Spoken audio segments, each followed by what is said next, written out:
राजस्थान की आर्थिक समीक्षा को अपने स्टार्ट कर रहे हैं। बहुत ही महत्वपूर्ण डॉक्यूमेंट होते हैं ये, गवर्नमेंट के डॉक्यूमेंट्स हैं, लेकिन इसमें आंकड़ों का जाल होता है और वो आंकड़े आपसे पूछे भी जाते हैं। अच्छे क्वेश्चन बनते हैं इस पर। थोड़ा सा तरीके से इसको याद रखना पड़ेगा आपको, वो तरीका मैं साथ साथ आपको बताता जाऊंगा। कुछ शब्दावलियां होती है, उनका भी ध्यान रखना है। सारे आंकड़े आपके काम के नहीं होते हैं। जो भी आंकड़े आपको बताऊं वो अपने जो पिछले सालों के जो क्वेश्चन पेपर है उस पर आधारित है और उसी तरीके से फिर आपने इसको तैयार करना है। हेडिंग डाल दीजिए, राजस्थान आर्थिक समीक्षा।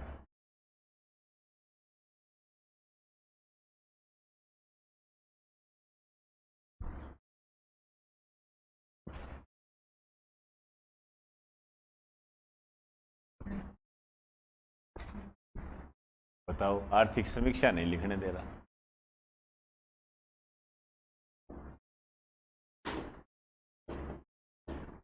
ध्यान रखना, ये जो है इसको ऐसे लिखा जाता है 2022-23।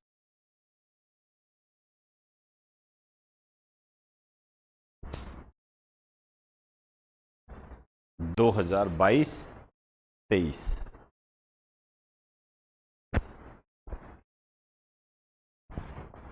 कुछ पॉइंट्स लिख दीजिए राजस्थान की अर्थव्यवस्था के संबंध में। लिखिए, राजस्थान की अर्थव्यवस्था कृषि,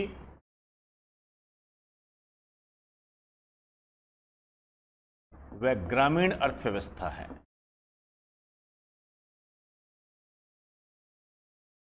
कृषि व ग्रामीण अर्थव्यवस्था है।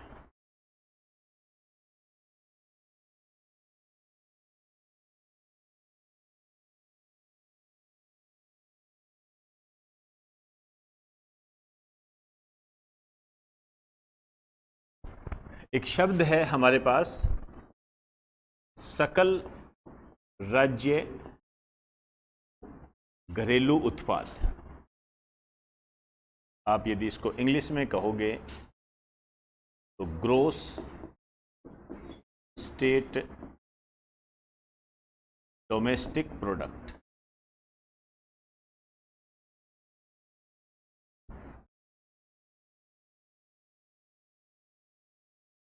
जीएसटीपी, कई बार यही शब्द इस्तेमाल किया जाता है, जीएसटीपी।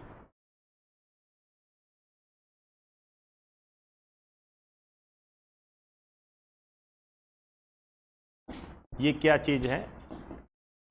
राज्य के आर्थिक विकास, जो इकोनॉमिक डेवलपमेंट होता है, राज्य के आर्थिक विकास व आर्थिक उत्पाद को, आर्थिक उत्पादों को मापने का सबसे महत्वपूर्ण सूचक, मोस्ट इंपॉर्टेंट इंडिकेटर है ये, जो किसी भी राज्य के आर्थिक विकास, इकोनॉमिक डेवलपमेंट को और जो इकोनॉमिक प्रोडक्ट होते हैं इनको मापता है। एक तरीके से यदि हम कहें कि राजस्थान के आर्थिक विकास को मापने का महत्वपूर्ण सूचक क्या है? जीएसटीपी। राजस्थान में ओवरऑल जितना भी प्रोडक्शन होता है वो जीएसडीपी है, या किसी भी राज्य में जो ओवरऑल प्रोडक्शन होता है उसको जीएसडीपी कहते हैं। एक परिभाषा में इसको लिखने का प्रयास करते हैं। लिखिए, एक वित्तीय वर्ष, फिनेंशियर, एक वित्तीय वर्ष। फिनेंशियर क्या होता है? जैसे हम बात करें तो 1 अप्रैल से 31 मार्च, 1 अप्रैल से 31 मार्च, इसको एक साल माना जाता है। एक वित्तीय वर्ष में अंतिम रूप से उत्पादित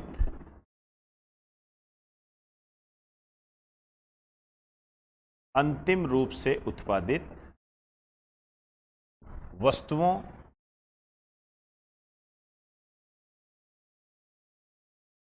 व सेवाओं का मौद्रिक मूल्य।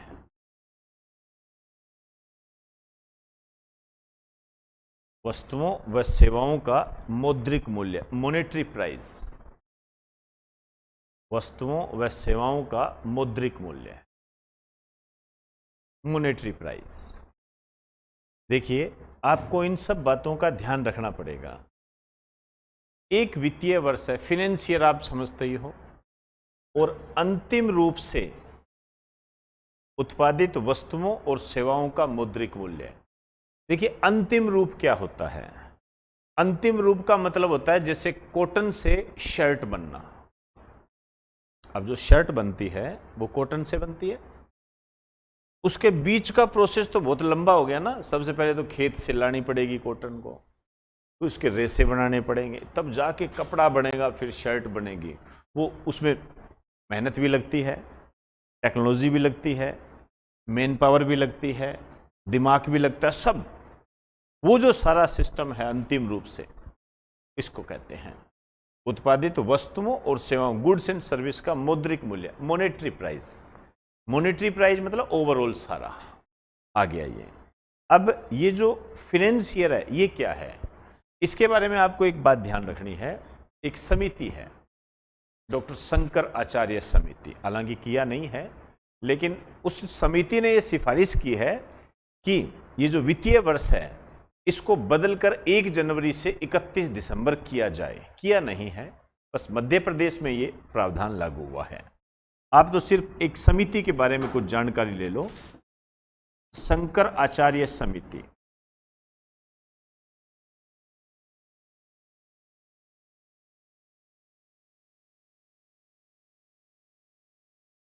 शंकर आचार्य समिति,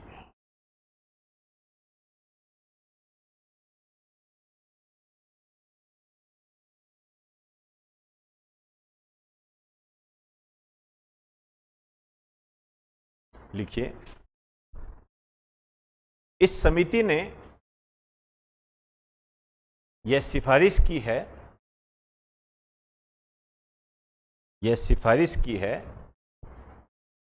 कि वित्त वर्ष को बदलकर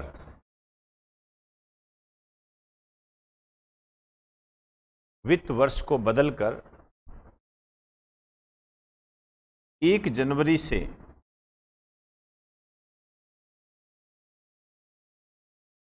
31 दिसंबर किया जाए।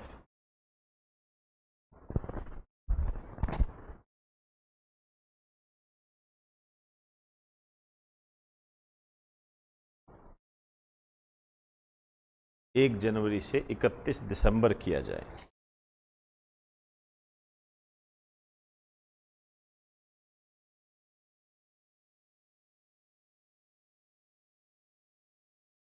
ये इसने बात कही है।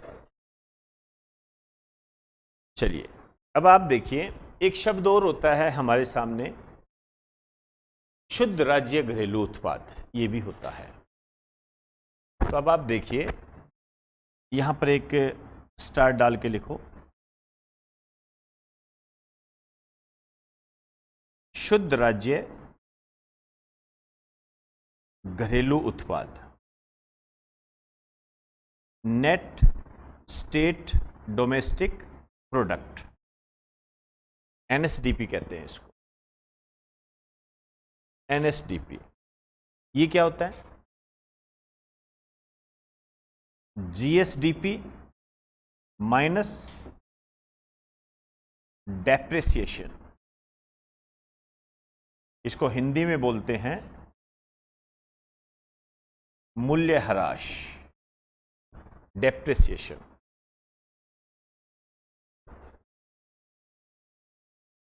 मूल्यह्रास।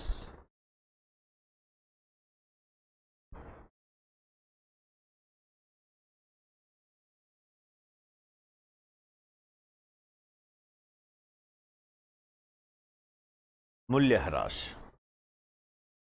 देखो, जीएसडीपी तो हम पढ़ चुके हैं। मूल्यह्रास क्या होता है, शब्द को पकड़ो। मूल्य मतलब कीमत, ह्रास मतलब कमी, कीमत में कमी। ये मार्कर लाया हूं, ये मार्कर मैं चला रहा हूं, मार्कर मान लीजिए 200 रुपये का मार्कर है, 200 रुपये का मार्कर है, मैंने चला लिया, इसकी कीमत क्या हो गई? कम। ये पंखा चल रहा है, इसकी कीमत लगातार क्या हो रही है? कम। तो इकोनॉमिक्स की भाषा में भी यही कहा जाता है कि मशीनों में होने वाली गिरावट को मूल्यह्रास कहते हैं। तो इसके नीचे आप लिख सकते हो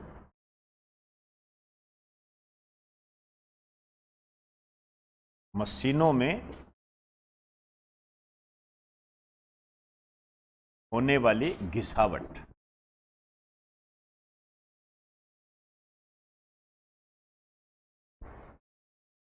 मशीनों में होने वाली घिसावट।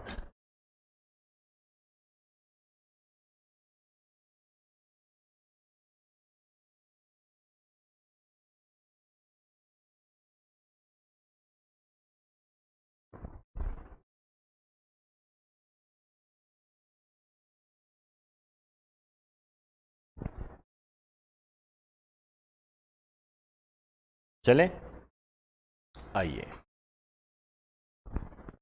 इन दोनों को मैं लेके चलूंगा, एनएसडीपी और इसको। लेकिन उससे पहले हमें थोड़ी सी बात और करनी पड़ेगी, वापस हमें जीएसडीपी पर जाना पड़ेगा। सकल राज्य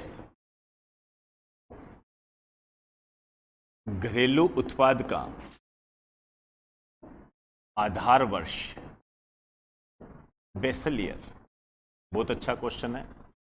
ये है 2011-12। जीएसटीपी 2011-12 ये है। आप चाहो तो यहां लिख सकते हो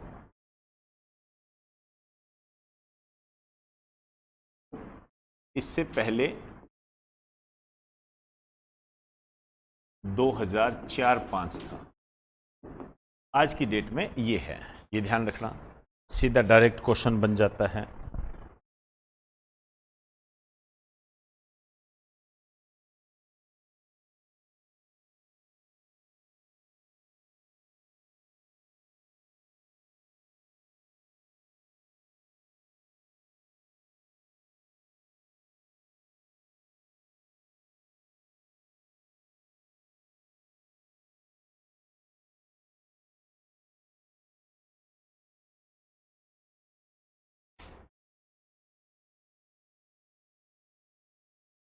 चलें, आइए अब एक टेबल बनाएंगे हम। 2 मिनट रुक जाइए, फिर मैं उस आधार पर आपको बताऊंगा। एक तो हम बात कर रहे हैं सकल राज्य घरेलू उत्पाद की। आप जानते हो इसको क्या बोलते हैं? जीएसटीपी। और एक हम बात कर रहे हैं, अभी मैंने आपको बताया है, शुद्ध राज्य घरेलू उत्पाद। दोनों पे ही क्वेश्चन अच्छे बनते हैं, कोई बड़ी बात नहीं है इसके अंदर।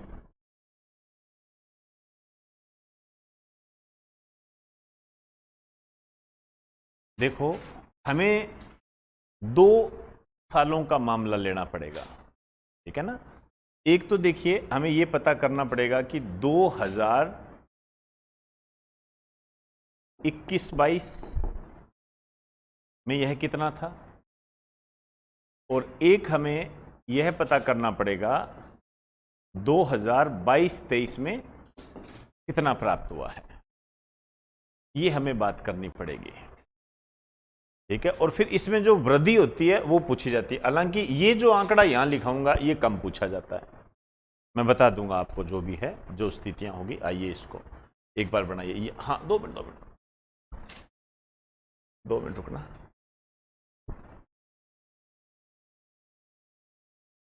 यहां भी हम 2 प्रकार के मूल्य डिसाइड करेंगे, स्थिर मूल्यों पर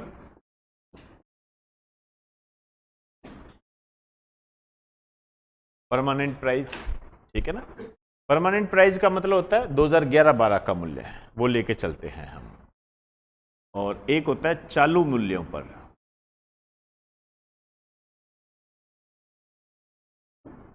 चालू मूल्यों पर। देखिए बेसिकली देखा जाए तो इसके लिए जो आधार वर्ष हम रखते हैं, इधर सुन लो एक बात, इसके लिए जो आधार वर्ष रखते हैं वो तो होता है 2011-12। चालू मूल्यों पर करंट ईयर, तो करंट कौन सा चल रहा है? हाँ वो ठीक है 2023-24 चल रहा है, लेकिन हम यहां जो आर्थिक समीक्षा के आधार पर बात करें भाई 2023-24 के आंकड़े तो हमें कब प्राप्त होंगे? अगले साल। तो हमारे लिए जो चालू वर्ष होगा ना वो होगा 2022-23। आज की क्या स्थिति है वो यहां करेंगे, ठीक है ना। ये करंट ईयर पर होता है, ये आधार वर्ष इस पर होता है। सेम यही बात हम यहां करेंगे।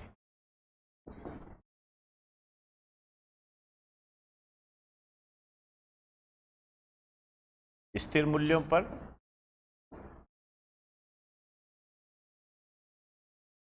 और चालू मूल्यों पर, और 2 ईयर लेके चलेंगे हम।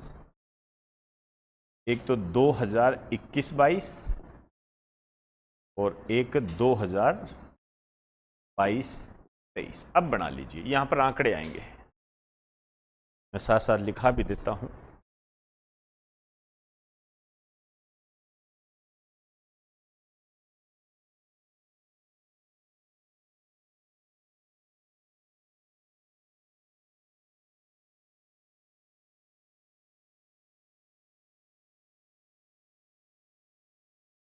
और ये जो आंकड़े हैं ये ध्यान रखना, ये करोड़ के अंदर है,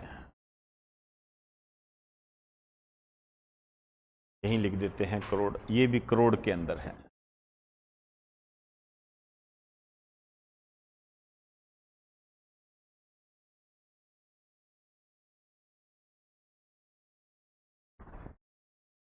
दो 2021-22 का जो है ये है 121,8193।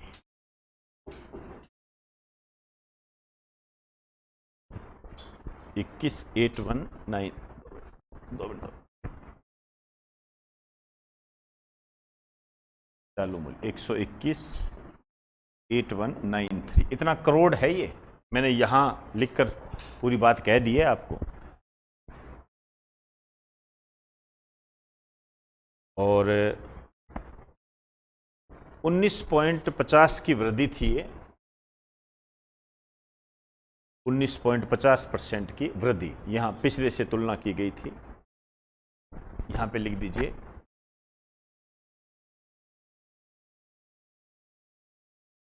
की वृद्धि।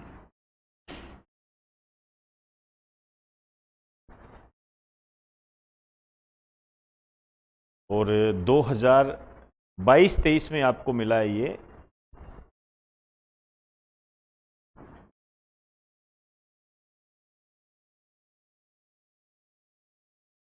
ये है 14,13,620 करोड़।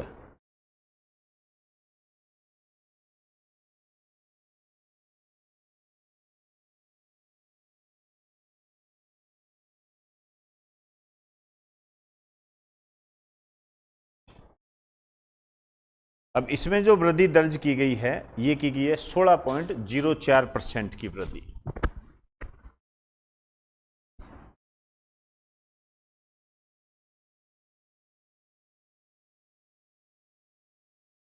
यदि हम पिछले से इसकी तुलना करेंगे तो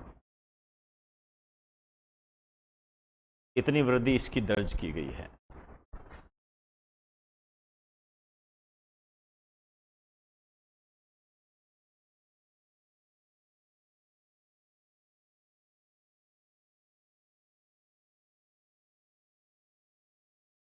चलें, आइए अब आपको थोड़ा सा एक और बात ध्यान रखनी है, बड़ा इंटरेस्टिंग आंकड़ा है। यहां पर यदि हम इंडिया की बात करें यहां पर, तो यहां भी जो वृद्धि दर्ज की गई है भारत के संबंध में ये 19.5% की वृद्धि थी भारत के संदर्भ में। मैं थोड़ा सा अलग से बता रहा हूं इसको क्योंकि इसको हाईलाइट भी किया गया है। और यहां पर जो वृद्धि की गई है 15.4% की वृद्धि ऑल इंडिया लेवल पर।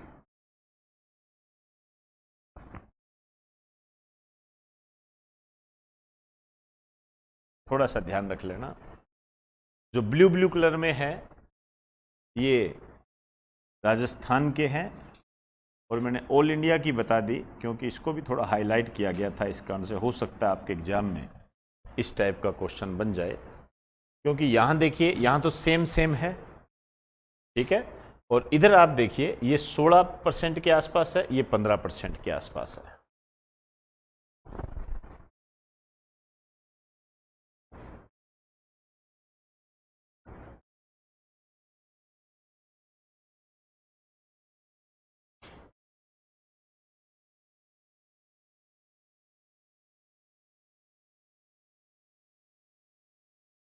चलिए 10, 8, 4, 8, 4, 5, क्योंकि चालू मूल्यों का चालू मूल्य से करेंगे ना। 10, 8, 4, 8, 4, 5 प्रचलित मूल्यों पर है, ये चालू मूल्य कह दीजिए। और इसमें जो वृद्धि हुई है 19.49% की वृद्धि।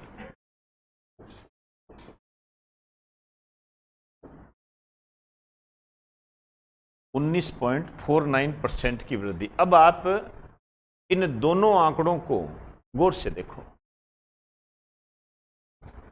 ज्यादा अंतर नहीं मिलेगा आपको, ज्यादा अंतर नहीं मिलेगा। इस कारण से इसको याद रखना इतना मुश्किल नहीं है जितना हम सोचते हैं। और यदि हम 2022-23 की बात करें, ये है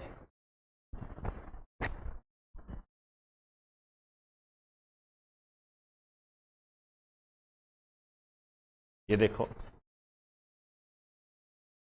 और इसकी जब आप तुलना करोगे ये आपको मिलेगा 16.10% की वृद्धि।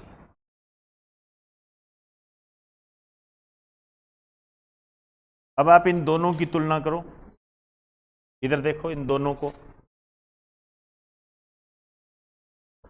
एक बार देखो।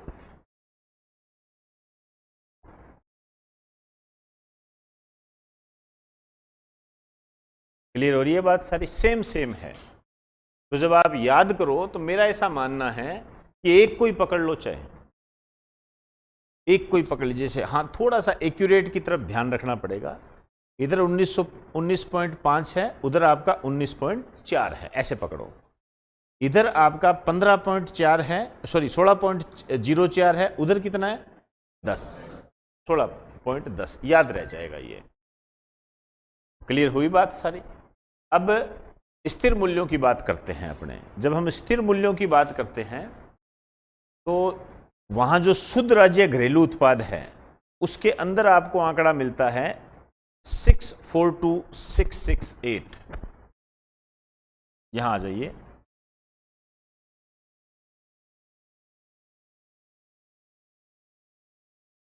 642,668, 642,668।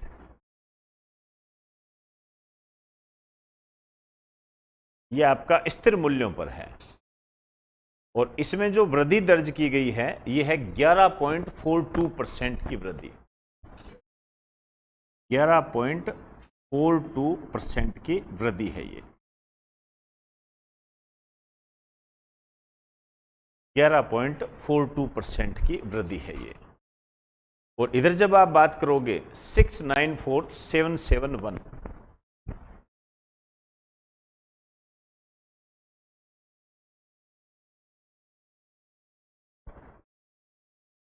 694,771, ये सारा करोड़ का मामला है। और इसमें जो आपकी वृद्धि है ये है 8.11% की वृद्धि है ये। 8.11% की वृद्धि।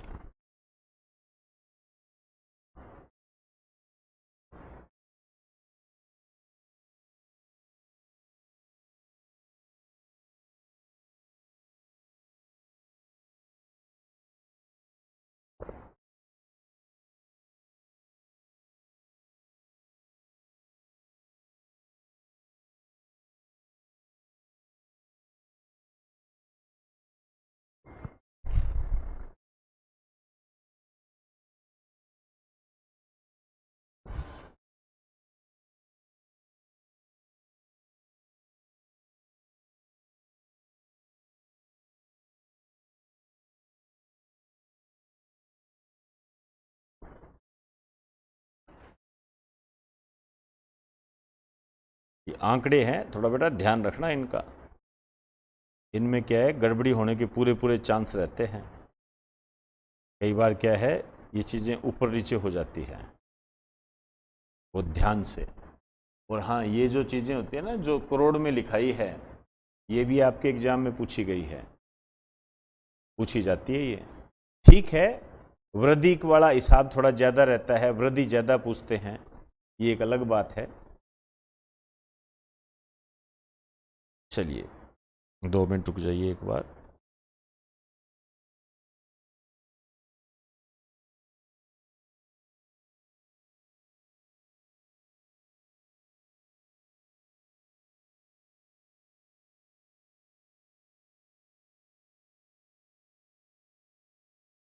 आजकल क्या है, दिखना भी थोड़ा कम हो गया है। आप लोगों का तो वैसे ही बर्बाद है।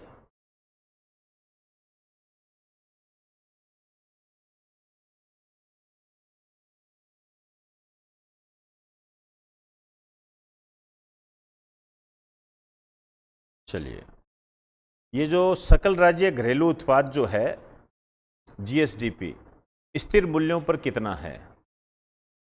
देखिए 738922।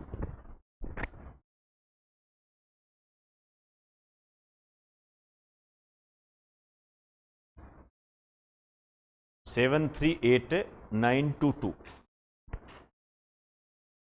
और इसमें जो वृद्धि दर्ज की गई है ये है 11.36% की वृद्धि। 11.36% की वृद्धि है ये।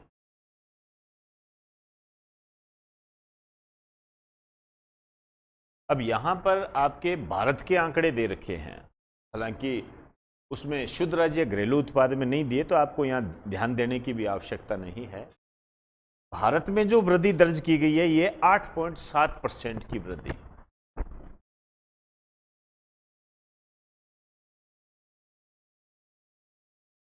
आठ 8.7% की वृद्धि। ओवरऑल इंडिया की यदि आप देखोगे तो 8.7% की वृद्धि है, और राजस्थान की जो है ये है 11.36% की वृद्धि। इसी तरीके से 2022-23 में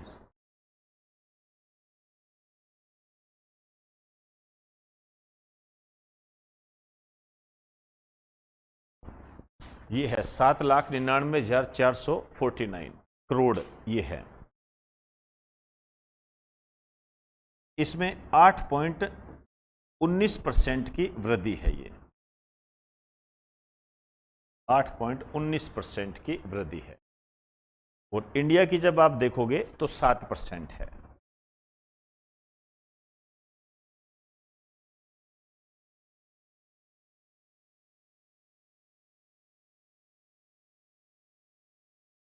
अब आप ये जो स्थिर मूल्य है इनको देखिए,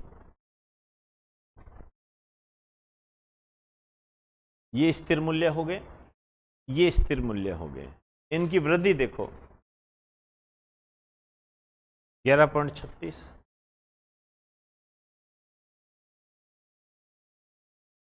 मिलती जुलती होगी, अलग अलग नहीं होगी, बहुत कम। अब इसमें इंडिया को भी इसमें कंपेयर किया गया है, तो मैं जे आपको सही मायने में बताऊं, वो बहुत ज़्यादा है कि आपसे कहेगा स्थिर मूल्यों पर आर्थिक समीक्षा 2022-23 के अनुसार राजस्थान और भारत में कितनी वृद्धि दर्ज की गई जीएसडीपी पर, मतलब जीडीपी पर। तो राजस्थान ने तो की है 11.36 और इंडिया ने की है 8.19 की वृद्धि। ये पूछे जाते हैं।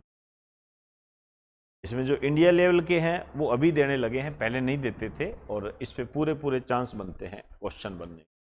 वो थोड़ा सा लाइट ले सकते हो, कोई बड़ी बात नहीं है, बस लाइट लेने की जरूरत भी नहीं है क्योंकि मिलता जुलता ही तो है। यहाँ भी 19.5 है, यहाँ देखिए 19.5, इधर देखो 16.04, 15 पॉइंट, इधर देखो, मिलती जुलती चीजें हैं सारी ये।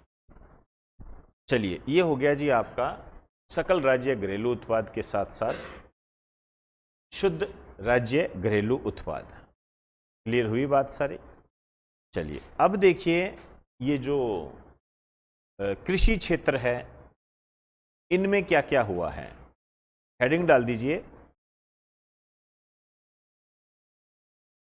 सकल राज्य मूल्यवर्धन।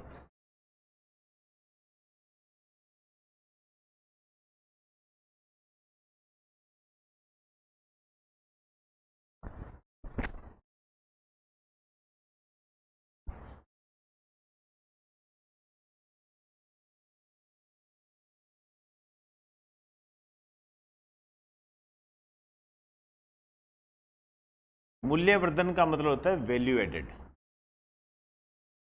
सकल राज्य मूल्यवर्धन। देखिए मूल्यवर्धन क्या है, पहले तो इस शब्द को समझिए। मूल्यवर्धन का मतलब यह है, आप ऐसे समझिए जैसे मैंने कोई वस्तु का निर्माण किया, मैंने कोई वस्तु बनाई, जैसे मैंने मान लीजिए फर्नीचर बनाया है, ऐसे समझिए। मैंने ये तख्ता बनाया तो मैं मार्केट से लकड़ी खरीद कर लाया, फेविकोल खरीद कर लाया, कील खरीद कर लाया और भी एक्सेट्रा जो चीज़ें आवश्यक थी, और मैंने क्या किया, इसको तख्ता बना दिया। जब मैंने इसको तख्ता बनाया तो अब आप देखिए ये मान लीजिए 1000 रुपए का बन गया। अब 1000 रुपए तो क्या हो गई, इसकी एक्चुअल कीमत हो गई, ठीक। लेकिन जब ये मार्केट में आएगा तो 1000 में थोड़ी आएगा, ये मार्केट में आएगा तो कम से कम इसके मान लीजिए 1500 रुपए लगे, ठीक है ना। तो ये जो मूल्यवर्धन है ये क्या है आपका 500 रुपए।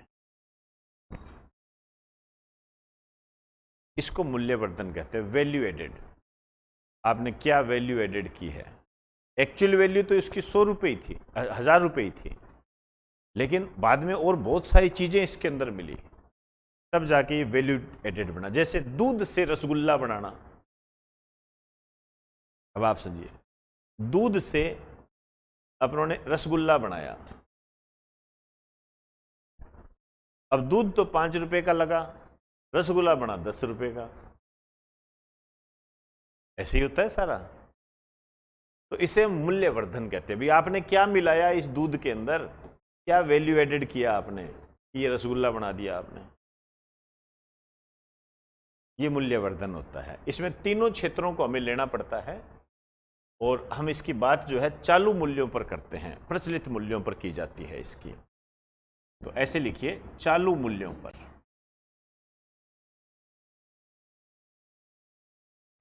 चालू मूल्यों, इसमें 3 क्षेत्रों को आपने लेना है। आप जानते हो 3 प्रकार के क्षेत्र होते हैं। एक होता है प्राथमिक क्षेत्र,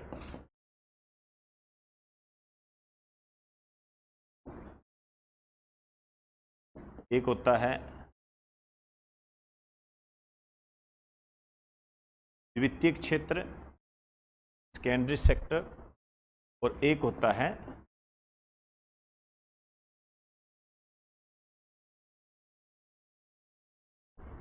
तृतीयक क्षेत्र। तृतीयक क्षेत्र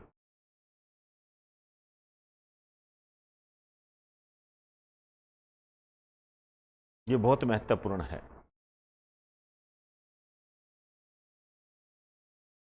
ये जो प्राथमिक क्षेत्र होता है ये क्या होता है, कृषि क्षेत्र। इसको क्या कहते हैं, औद्योगिक क्षेत्र, इंडस्ट्रियल सेक्टर। इसको हम क्या कहते हैं, सेवा क्षेत्र। अब पहले तो राजस्थान की बात करते हैं, अभी कितनी वृद्धि दर्ज की गई। आपको दोनों का ध्यान रखना पड़ेगा। ये राजस्थान में यदि हम इसकी वृद्धि देखते हैं क्षेत्रवार संरचना की, तो 28.95% राजस्थान में जब हम देखते हैं, और औद्योगिक क्षेत्र में देखते हैं 27.31%। और सेवा क्षेत्र में, सर्विस सेक्टर में जब हम देखते हैं तो ये आपको मिलेगी 43.74%। 43.74%। ये मोस्ट इंपॉर्टेंट आंकड़े हैं, ध्यान रखना राजस्थान के संबंध में, जो बच्चे राजस्थान की तैयारी करते हैं। तो कृषि क्षेत्र में कितनी वृद्धि दर्ज की गई है? 28.95। औद्योगिक क्षेत्र में 27.31। 43.74%। RAS 2016 में इसी टाइप का क्वेश्चन आया था, इसी टाइप का क्वेश्चन बना था ये। तो ये भूल के भी मत भूल जाना। और आपको क्या ध्यान रखना है, आपसे इस तरीके से भी पूछा जा सकता है कि आर्थिक समीक्षा 2022-23 के अनुसार, 2022-23 के अनुसार निम्न में से किस क्षेत्र में सर्वाधिक वृद्धि दर्ज की गई? ठीक। और जो सबसे ज्यादा मैं अच्छा क्वेश्चन मानता हूं वो क्रम, वृद्धि का क्रम, ये आपको पता होना चाहिए। सेवा सबसे पहले है और फिर कृषि है और फिर उद्योग है, ये ध्यान रखना है। लगे या तो इंडिया का भी बता देता हूं। ये जो इंडिया लेवल के बच्चे तैयारी करते हैं उनके लिए मोस्ट इंपॉर्टेंट है, और कोई हैरत की बात नहीं है, दोनों को आपको कंपेयर भी करवा सकता है, वो दोनों को कंपेयर करवा सकता है इसके अंदर। तो जो इंडिया का जो कृषि क्षेत्र है ये है 18.11%। और जो औद्योगिक क्षेत्र है इंडिया का ये है 28.48%। और जो सेवा क्षेत्र है, आज जानते हो वर्तमान में सर्विस सेक्टर सबसे टॉप पर चल रहा है, ये 53.41%। 18.11, 28.48, 53.41%। अब इसमें भी सबसे ज्यादा वृद्धि सेवा क्षेत्र में है, लेकिन यहां पर जो दूसरा नंबर है वो औद्योगिक क्षेत्र का आ गया, बदल गया ये सारा। तो इसमें आपको वृद्धि का क्रम ध्यान रखना पड़ेगा।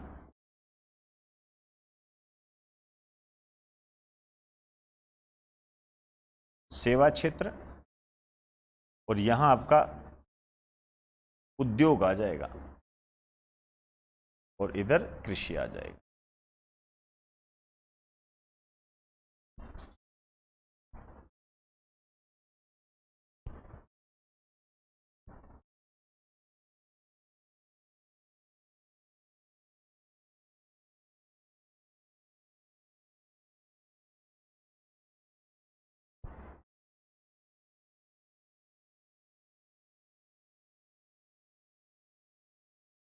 सेवा, उद्योग, कृषि, क्लियर हुई बात सारी?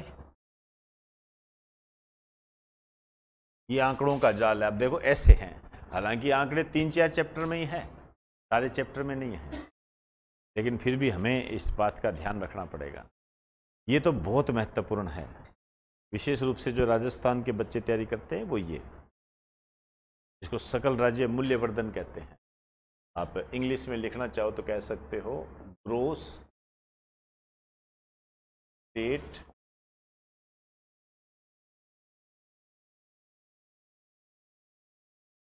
वैल्यू एडेड, GSVA बोलते हैं इसको, GSVA।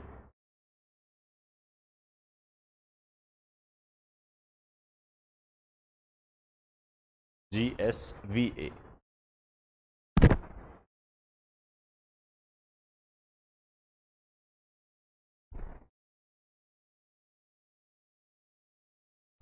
हालांकि देखिए ये प्रचलित मूल्यों पर तो ज़्यादा नहीं पूछा जाता है, इस पे इतना नहीं आता है प्रचलित मूल्यों पर, सॉरी प्रचलित मूल्यों पर ज़्यादा आता है ये, और जो स्थिर मूल्य होते हैं इन पे कोई इतनी बात होती नहीं। आंकड़ों का जाल है बेटा, संभाल के रखना इसको। ये चीज़ें जब आप पेपर में देखोगे ये पूछी गई है, ये सारा मामला पूछा गया है। ये सीधे क्वेश्चन होते हैं। सकल राज्य घरेलू उत्पाद, हालांकि सेंट्रल लेवल पर इसको बदलने का विचार चल रहा है, लेकिन अभी तक ऐसी कोई बात सामने आई नहीं है।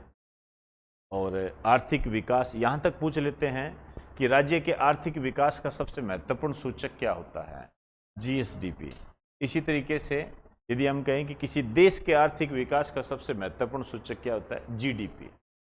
ठीक है, आप चाहो, ये बने हुए क्वेश्चन है, यहाँ स्टार डाल के लिख दीजिए, किसी देश के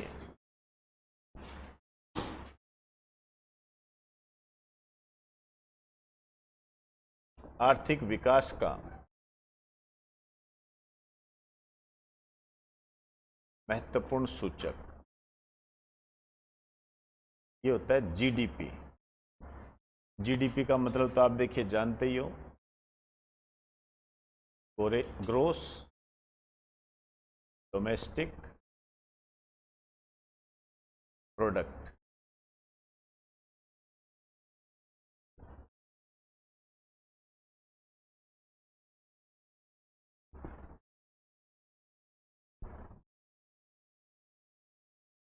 सकल राज्य घरेलू उत्पाद। शंकराचार्य समिति इंपॉर्टेंट है। तो आज आंकड़ों का इतना जाल एक बार संभालो, इसके आगे की बात कल करेंगे।